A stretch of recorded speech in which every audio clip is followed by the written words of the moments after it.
有人話詠春有3道板斧，攤、綁、伏。咁今次我就講一講我個人對攤手嘅理解。我覺得攤手咧就可以用2個角度去演繹。一咧就係攤手作為攻擊手或者係防禦。另一個角度去睇咧就係內攤掌同埋外攤掌。我哋中國傳統武術咧，一般我哋稱呼喺呢個2隻手裏面呢一個範圍叫做內門。內門即係如果我去攻擊人哋中間呢一啲範圍咧，我就入去內門，打去內門。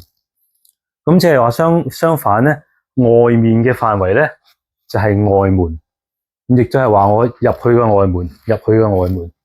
OK， 咁攤手或者攤掌咁咧，如果去打嘅內門嘅時候咧，咁我哋可以叫做內攤掌。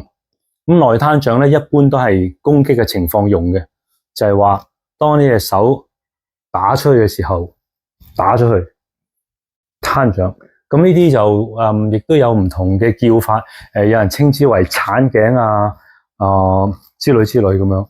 咁我所學嘅詠春咧，就稱呢個就係一個內攤掌，就係伸隻手出去，去到嘅時候發勁一個短勁打落去，打落去。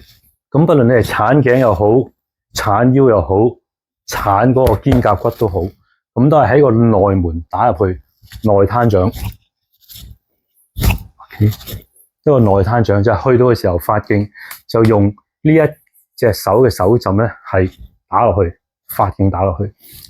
咁呢個就係一個攻擊嘅用法，亦都係一個叫內攤掌。咁比較常見到啲個攤手嘅用法咧，就係攤手衝錘啦，就係攤出去，然後同時咧就打拳出去。咁呢個係攤手衝錘。咁喺我學嘅詠春裏邊咧，呢一個亦都係一種嘅打法嚟嘅，就係當對方嘅手攻擊過嚟嘅時候，特別係佢右手過嚟，我就右手去截擊佢，攤落去嘅外門嗰度，喺隻手呢度過嚟，我就攤咗過去，然後將佢截擊咗過去之後，咁對方咧就會偏咗身啦，跟住就一個衝錘打過去。咁呢個就係攤手衝錘。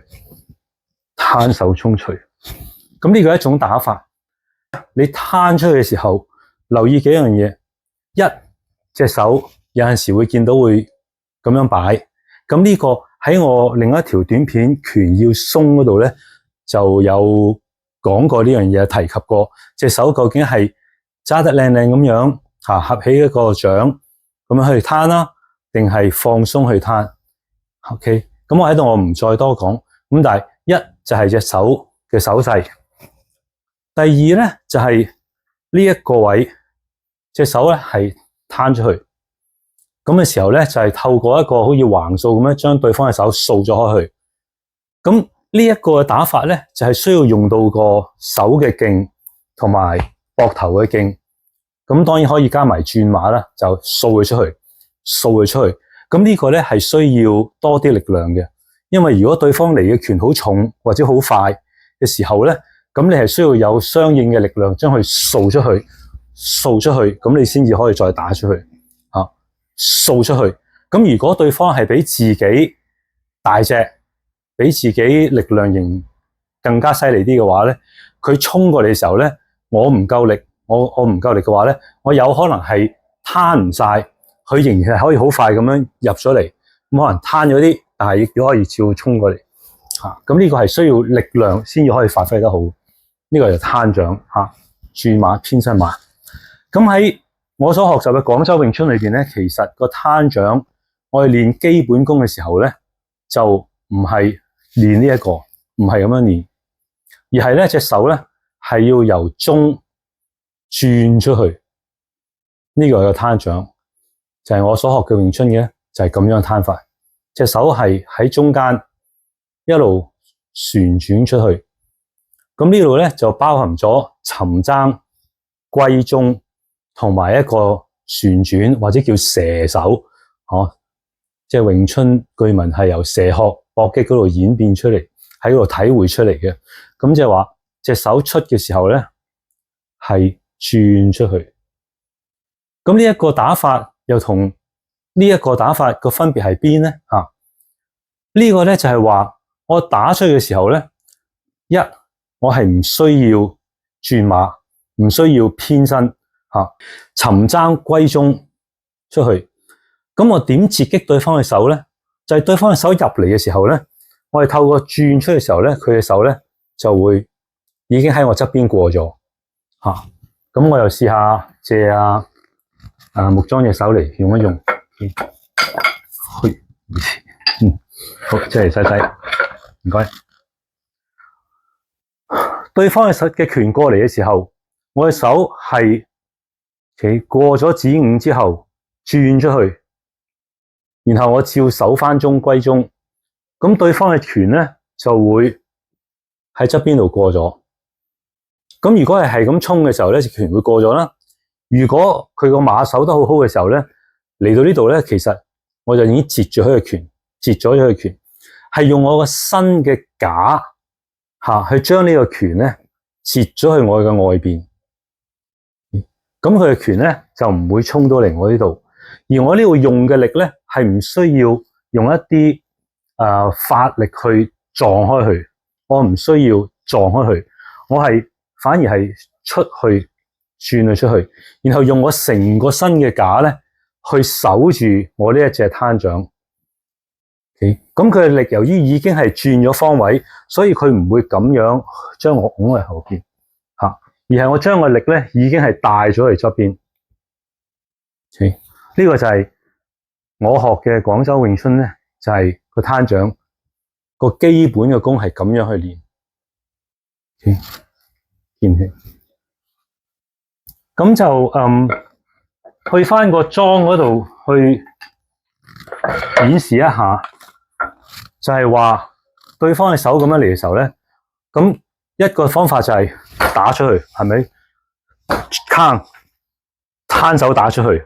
呢個係一個打法，轉馬打出去，呢個係得嘅，呢個只不過係需要多啲力，即係你要同對方嘅力係差唔多或者大過去，咁你就可以將佢手擋開咗，然後做其他嘅動作，攻擊又好，點樣都好，咁而我學嘅基本功咧，隻拳咧就係咁樣，係出嘅時候就係向前，呢隻手。呢個攤手唔係打橫攤出去，係向前攤出去，轉出去。咁喺呢個時候咧，其實咧就已經有一個力喺度，而呢個力咧係你個身成個架個 structure 去形成嘅，而唔需要我好大力咁樣去拱佢出去。我係伸佢出去，隻手係向前伸出去。然後另外嘅拳，如果做個攤掌衝捶嘅時候，就係打出去，咁咧就係咁打出去。咁做出嚟嘅時候咧，呢一個咧打出去嘅時候咧，我成個人咧係冇需要去轉馬偏身，而係出嘅時候，我喺日字衝拳嗰個短片度咧，亦都介紹咗拳過子午，拳過子午出去。咁喺呢個時候咧，其實我係守住咗我條中線，我係守住咗我條中線，即係話我係截擊佢攤嘅手，截擊對方嘅拳，攤手出去，呢個拳喺度打出去，拳過子午，攤手亦都係。咁呢個咧就已經扣住咗對方嘅拳，或者將佢拳射咗嚟側邊。如果係衝得好緊要嘅，咁你成個人衝埋嚟，咁我就多謝啦。咁你個頭會衝埋嚟我嘅拳頭嗰度啦。如果佢個馬步守得好好嘅，咁佢截咗佢拳。隻拳已經鎖咗喺度，呢個拳打出去，咁跟住後續嗰啲就後話啦咁樣。咁呢一個就係我所學嘅廣州詠春個攤掌個基本功係咁樣做。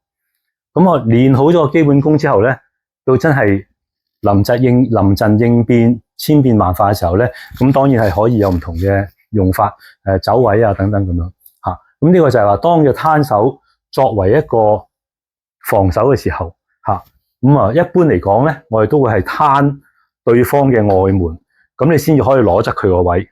好少會咁樣攤個內門，因為對方有另外一隻手，你攤呢個你就要想辦法要應付呢隻手，咁所以一般咧就係佢呢隻手嚟，我就呢隻手攤；佢嗰隻手嚟嘅話，我就嗰隻手去攤咁樣，咁然後咧就配合埋另外一隻手嘅動作，可以衝拳又好，拍佢又好，拍佢又好，咁呢個咧就係我所學嘅攤掌就係咁樣用法。